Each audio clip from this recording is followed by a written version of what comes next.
Hello friends, मैं जय आपका विशेष ज्ञान में स्वागत है।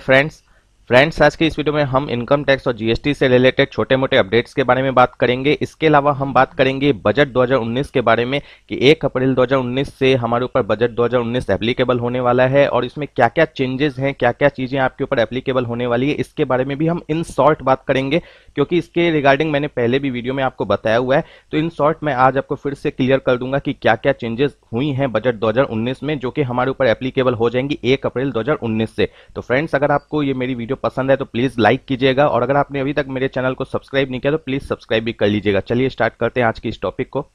फ्रेंड्स, सबसे पहली जो अपडेट है वो इनकम टैक्स से रिलेटेड है। आपको जो पैन कार्ड और आधार कार्ड को जो लिंक करने की लास्ट डेट दी गई थी 31 मार्च 2019, अब उसे बढ़ाकर 30 सितंबर 2019 कर दिया गया है। तो यहां पर कहा क्या गया था, सबसे पहले आप ये जान लीजिए।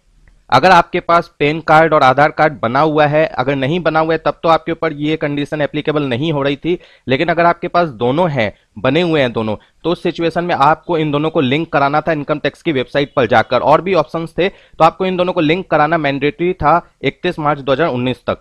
अब ये डेट बढ़ाकर 30 सितंबर 2019 तक कर दी गई है। तो इसमें कहा यह गया था कि अगर आप इसे लिंक नहीं कराते हैं तो इस सिचुएशन में आपका जो पैन कार्ड है वो 1 अप्रैल 2019 से इनवैलिड हो जाएगा और आप रिटर्न फाइल नहीं कर पाएंगे। यानी अगर आप इनकम टैक्स की रिटर्न फाइल करना भी चाहेंगे तो आप नहीं कर पाएंगे। वही डेट अब बढ़ाकर 30 सितंबर 2019 कर दी गई है।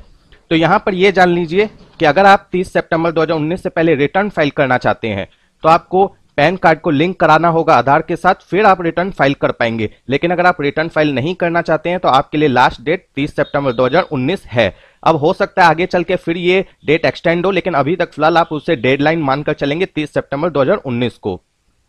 मैं आपको ये बता देता हूं कि आप पैन कार्ड और आधार कार्ड को लिंक कैसे करेंगे इनकम टैक्स की वेबसाइट पे। आपको सबसे पहले जाना होगा www.incometaxindiaefiling.gov.in। यहाँ पर आपको यूआरएल दिख रहा होगा, इसी वेबसाइट पर आपको जाना होगा। आप चाहें तो गूगल पे इनकम टैक्स भी लिख देंगे तो आप डायरेक्टली फर्स्ट लिंक पर क्लिक करेंगे तो आप यहीं पहुंच जाएंगे। उसका इंटरफेस कुछ इस तरीके का होगा। यहाँ पर देखिए, आप अगर आईटीआर फाइल करते हैं या नहीं करते हैं, लेकिन सिर्फ अगर आपने पैन कार्ड और आधार कार्ड बना रखा है तो आपके लिए भी ये मैंडेटरी है कि आप उसे लिंक कराएं। तो अगर आप इनकम टैक्स फाइल करते हैं और आपने साइन अप करके रखा है इनकम टैक्स की वेबसाइट पर, यानी रजिस्टर करके रखा है खुद को, तो उस सिचुएशन में आप लॉगिन करके भी कर सकते हैं। अदरवाइज जो लोग रिटर्न फाइल नहीं करते हैं या करते हैं उनके लिए यहाँ पर होम पेज पर भी ऑप्शन रहता है। यहाँ पर आप देख सकते हैं लिंक आधार, इस पर आपको क्लिक करना होगा। ये ऑप्शन सभी के लिए होता है। इसके अलावा फ्रेंड्स, अगर आप मैनुअल प्रोसेस के थ्रू जाते हैं तो जहाँ पर पैन कार्ड वगैरह बनता है उस ऑफिस में जाकर आप एप्लीकेशन दे के भी अटैच करवा सकते हैं। इसके अलावा एसएमएस की सुविधा भी निकाली गई थी कि आप एसएमएस के थ्रू भी लिंक करवा सकते हैं। यहाँ पर देखिए, आपको करना क्या होगा, जैसे आप उस पर क्लिक करेंगे यहाँ पर आपको अपना पैन कार्ड नंबर एंटर करना होगा, जैसा आपको पैन कार्ड में दिखाई दे सेम वैसा। उसके बाद आधार नंबर, उसके बाद आधार में जो नाम है 2 कॉपी आपको यहाँ पर एंटर करना होगा। लेकिन उससे पहले आपको पैन कार्ड और आधार कार्ड का जो नेम है उसे मिला लेना होगा कि दोनों में सेम होना चाहिए। कुछ भी डिफरेंस हो तो आप उसके हिसाब से पहले अपना वो करेक्ट कराएंगे, उसके बाद लिंक करेंगे। यहाँ पर ये तीनों चीज़ें डालने के बाद अगर आपके आधार कार्ड में सिर्फ आपका जो बर्थ ईयर है वो मेंशन है तो उस सिचुएशन पे इस पर टिक करेंगे। अगर पूरा बर्थ ऑफ डेट है तो उस कंडीशन में इस फील्ड को स्किप कर देंगे, यहाँ पर टिक नहीं करेंगे। उसके बाद आई एग्री पर टिक करेंगे। उसके बाद यहाँ पर ये कैप्चा कोड जैसा आपको स्क्रीन पर दिखाई दे रहा है आप वैसा यहाँ पर एंटर कर देंगे। अगर आपको नहीं समझ में आए तो आप यहाँ पर रिफ्रेश करेंगे तो दूसरा कैप्चा कोड आ जाएगा। उसके बाद लिंक आधार पर क्लिक कर देंगे तो उसके बाद आपका आधार कार्ड लिंक हो जाएगा पैन कार्ड के साथ। और फ्रेंड्स, अगर आप सिर्फ ये चेक करना चाहते हैं कि आपका आधार और पैन कार्ड लिंक है कि नहीं, या ये प्रोसेस करने के बाद आप ये देखना चाहते हैं कि वो लिंक हुआ है कि नहीं रियल में, तो आप क्या करेंगे, जब आप इस विंडो पे आ जाएंगे तो यहाँ पर आपको सबसे ऊपर क्लिक हियर का ऑप्शन दिखता है, इस पर आप क्लिक कर लेंगे।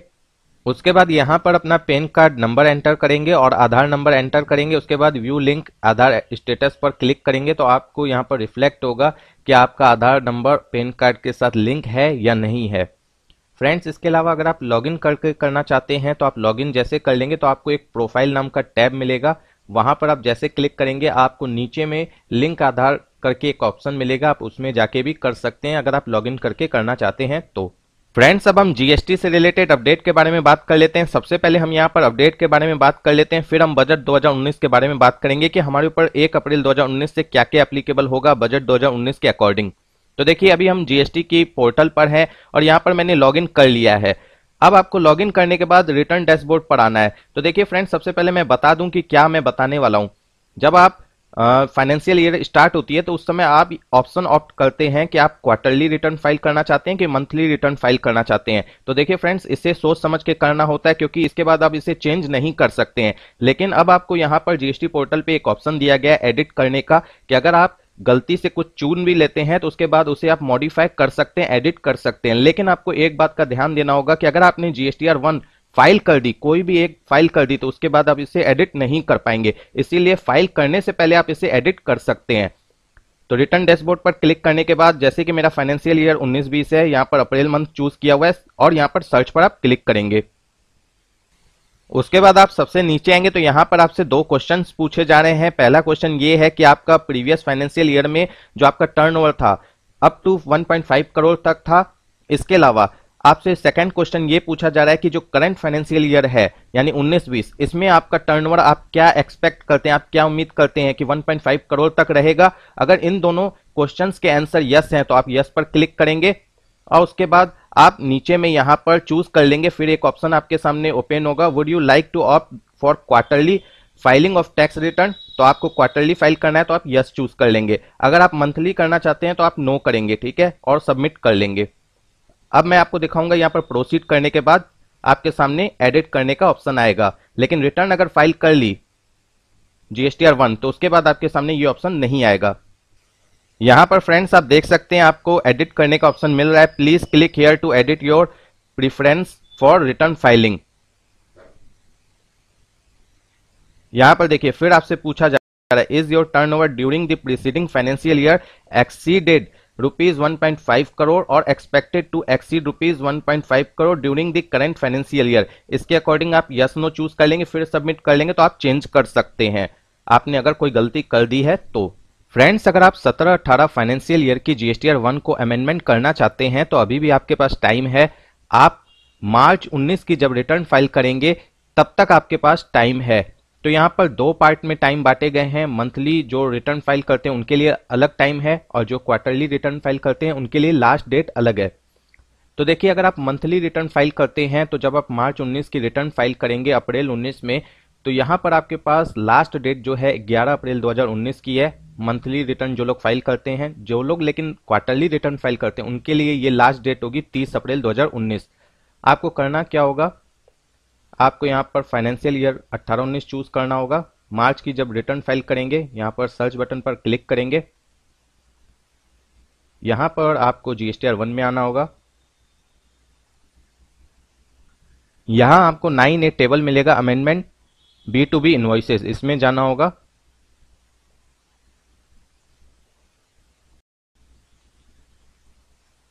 यहां पर देखिए, आपको अभी भी फाइनेंशियल ईयर 17-18 चूज करने का ऑप्शन मिल रहा है। तो इसकी लास्ट डेट क्या है उसे ध्यान में रख के आप इसे अमेंड कर सकते हैं। फ्रेंड्स, अब हम बात करेंगे बजट 2019 की कि 1 अप्रैल 2019 से रेसिडेंट इंडिविजुअल के ऊपर इस बजट का क्या इफेक्ट पड़ेगा। तो देखिए, यहां पर जो स्लैब रेट है वो सेम एज इट सेम वैसे ही है जैसे कि प्रीवियस फाइनेंशियल ईयर में हुआ करता था, यानी 18-19 में सेम एज इट है।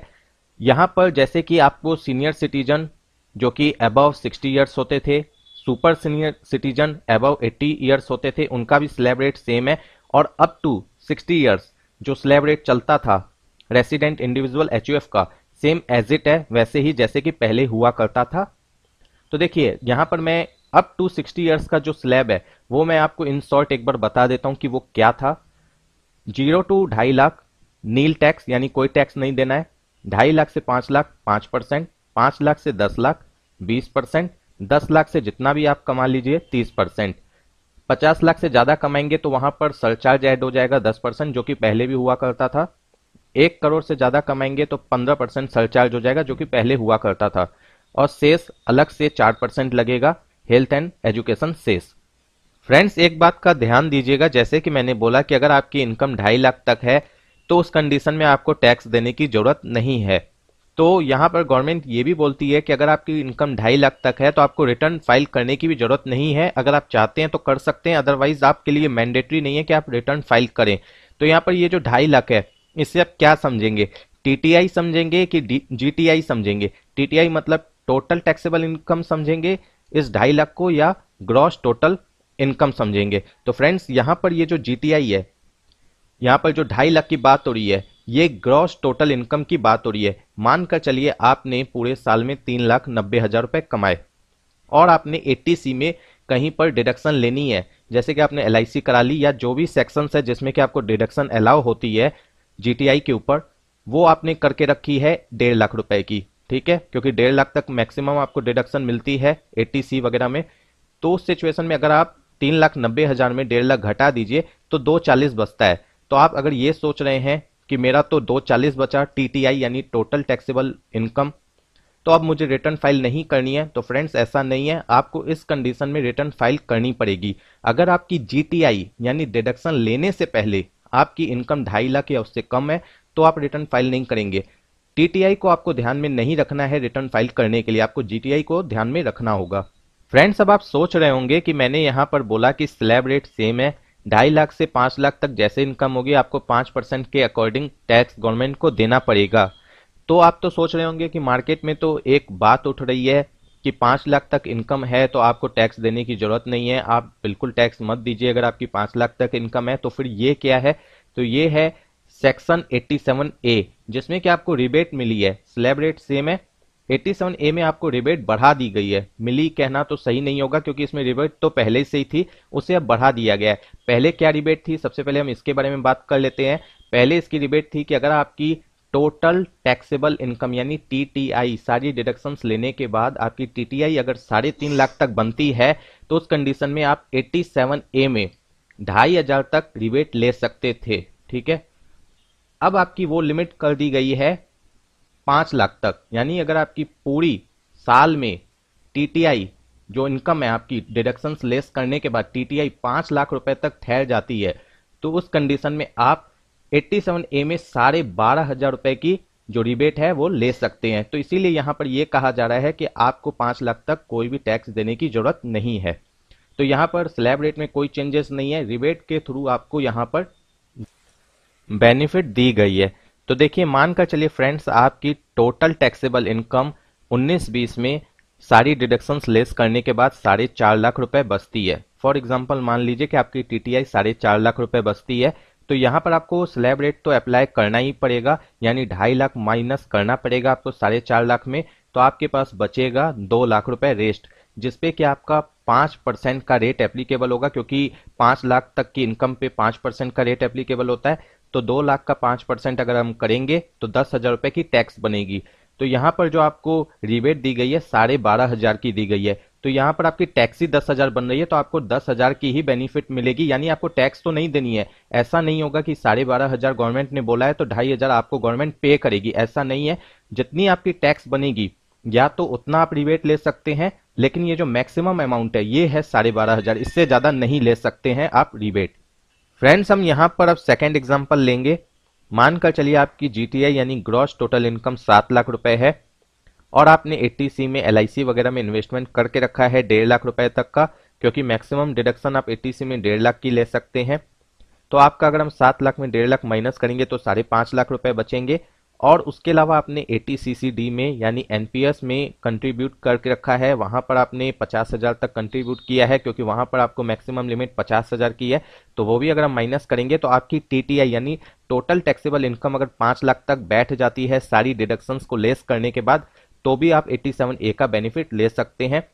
तो फ्रेंड्स ये याद रखिएगा कि आपकी टीटीआई 5 लाख के अंदर होनी चाहिए, तभी आप 87A का बेनिफिट ले पाएंगे। जैसे आपकी टीटीआई 1 या 2 रुपए से भी एक्सीड कर जाएगी, अगर राउंडिंग अमाउंट आप नहीं मानते हैं तो अलग बात है, लेकिन अगर मानकर चलिए 5,100,000 रुपए हो गई आपकी टीटीआई, तो उस सिचुएशन में फ्रेंड्स आपके ऊपर जो स्लैब रेट है वो एप्लीकेबल हो जाएगा। आपके ऊपर जो 87A की जो बेनिफिट आपको मिलने वाली थी वो बिल्कुल नहीं मिलेगी। आपको 2.5 लाख के बाद जो भी आपका टैक्स बनेगा उसे आपको पे करना पड़ेगा।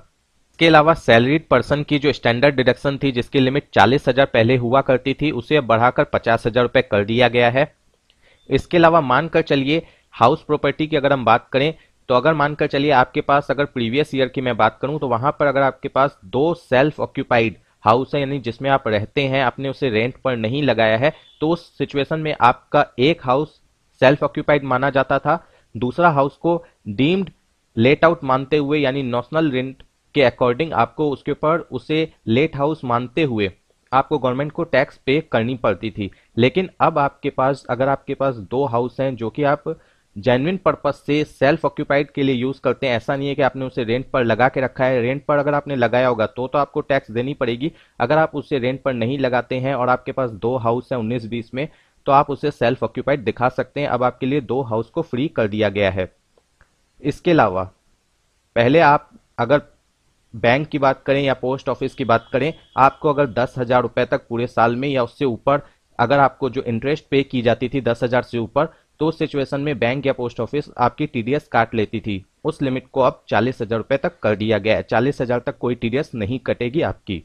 सेक्शन 194 आई में, यानी अगर मानकर चलिए आप रेंट पे करते हैं पूरे साल में 1,80,000 तक, जो कि प्रीवियस ईयर में थी ये लिमिट 1,80,000 तक, तो आपको टीडीएस काटना पड़ता था। लेकिन अब अगर आप रेंट पे कर रहे हैं पूरे साल में 2,40,000 के अंदर, तो वहां पर आपको अब टीडीएस काटने की जरूरत नहीं है। 2,40,000 तक अगर आप रेंट पे कर रहे हैं पूरे साल में 19-20 में, तो आपको टीडीएस काटने की जरूरत नहीं है। पहले ये लिमिट 1,80 हुआ करती थी। इसके अलावा कैपिटल गेन की अगर हम बात कर लें तो यहां पर मानकर चलिए, पहले की अगर मैं बात करूं प्रीवियस ईयर की, तो वहां पर अगर आप एक बड़ा घर बेचते थे और उसी फाइनेंशियल ईयर में आप अगर एक घर खरीद लेते थे, तो आपकी जो वो कैपिटल गेन की इनकम थी वो एग्जम्प्ट मानी जाती थी। लेकिन अब से आपके लिए क्या है कि मानकर चलिए आप 19-20 में एक बड़ा घर बेचते हैं, उसके बाद आप अगर 2 घर ले लेते हैं और आपकी जो कैपिटल गेन की इनकम है 2 करोड़ तक ही है, तो उस सिचुएशन में आपका वो अमाउंट एग्जम्प्ट माना जाएगा। उसके ऊपर आपको टैक्स देने की जरूरत नहीं पड़ेगी। पहले यहां पर एक घर लेने की फैसिलिटी थी, अब आपको 2 घर लेने की फैसिलिटी मिल गई है। तो फ्रेंड्स, अगर आपको मेरी ये वीडियो पसंद आई तो प्लीज वीडियो को लाइक कीजिएगा, मेरे चैनल को सब्सक्राइब कीजिएगा और हो सके तो इसे अपने फ्रेंड्स के साथ जरूर शेयर कीजिएगा। Thank you friends.